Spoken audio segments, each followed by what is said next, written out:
আসসালামু আলাইকুম এভরিওয়ান। মাছ মাংস খেতে ভালো না লাগলে বেগুনের এই আইটেমটি তৈরি করে নিন। পেট ভরে তৃপ্তি সহকারে আপনি অনেকগুলো ভাত খেতে পারবেন। লম্বা সাইজের একটা বেগুন নিয়ে প্রথমে গোল গোল করে কেটে নিব। গোল লম্বা যে কোনো ধরনের বেগুন এখানে ব্যবহার করতে পারেন। হাফ ইঞ্চি থেকে একটু মোটা করে বেগুনটাকে কেটে নিয়েছি। বেগুনটা কাটা হয়ে গিয়েছে। এবার এগুলোকে পানিতে ভিজিয়ে রাখবো 2 থেকে 3 মিনিটের মতো। এতে করে বেগুনের মধ্যে যে কষটা আছে সেটা চলে যাবে। এরপর পানি ঝরিয়ে এগুলোকে একটা প্লেটে নিয়ে নিলাম। এবার এর মধ্যে স্বাদ মতো লবণ, হলুদ গুঁড়া আর মরিচ গুঁড়া দিয়ে এগুলোকে মাখিয়ে নেব। বেগুনের গায়ে মশলাটা মাখিয়ে নেওয়ার পর এবার 1/4 কাপের চেয়ে একটু কম দিয়ে দিলাম চালের গুঁড়া।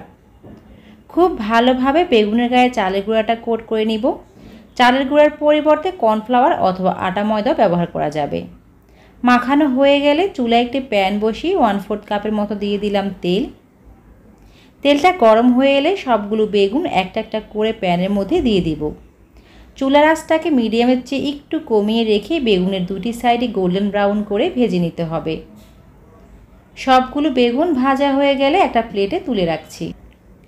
আবারও প্যানে 2 টেবিল চামচের মতো তেল দিয়ে এরপর দিয়ে দিলাম কিছু গরম মশলা, এলাচ, লবঙ্গ আর দিয়ে দিচ্ছি 2টা তেজপাতা। 15 থেকে 20 সেকেন্ডের মতো ভেজে নেওয়ার পরে এর মধ্যে দিয়ে দিলাম পেঁয়াজ বাটা 1/2 কাপ পরিমাণ। পেঁয়াজটাকে তেলের সাথে মিশিয়ে নিয়ে 1 চা চামচ দিয়ে দিলাম রসুন বাটা আর 1/2 চা চামচ পরিমাণ দিয়ে দিলাম আদা বাটা। এবার আরও 1 মিনিটের মতো পেঁয়াজ আর আদা রসুনটাকে ভেজে নেওয়ার পর অল্প কিছুটা পানি দিয়ে বাকি মশলাটুকু অ্যাড করে দিব। 1 চা চামচ পরিমাণ লাল মরিচ গুঁড়া, হলুদ গুঁড়া 1/2 চা চামচ পরিমাণ, সেই সাথে জিরার গুঁড়া 1 চা চামচ পরিমাণ আর 1/2 চা চামচ দিলাম ধনে গুঁড়া।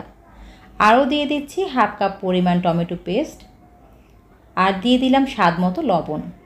এখন একটা ঢাকনা দিয়ে ঢেকে মশলাটাকে কষিয়ে নিব। মশলার তেলটা উপরে ভেসে উঠলে পানি দিয়ে দিলাম 1/2 কাপ পরিমাণ। এরপর গ্রেভিটা ফুটে উঠলে ভেজে রাখা বেগুনগুলো এর মধ্যে দিয়ে দিতে হবে। বেগুনের অন্যান্য রেসিপি থেকে এটা একটু ডিফারেন্ট, কিন্তু অনেক বেশি মজার হয় খেতে। শুধুমাত্র একবার এভাবে রান্না করার পর বারবার এটা খেতে ইচ্ছে করবে, এটা এতটাই মজার হয়।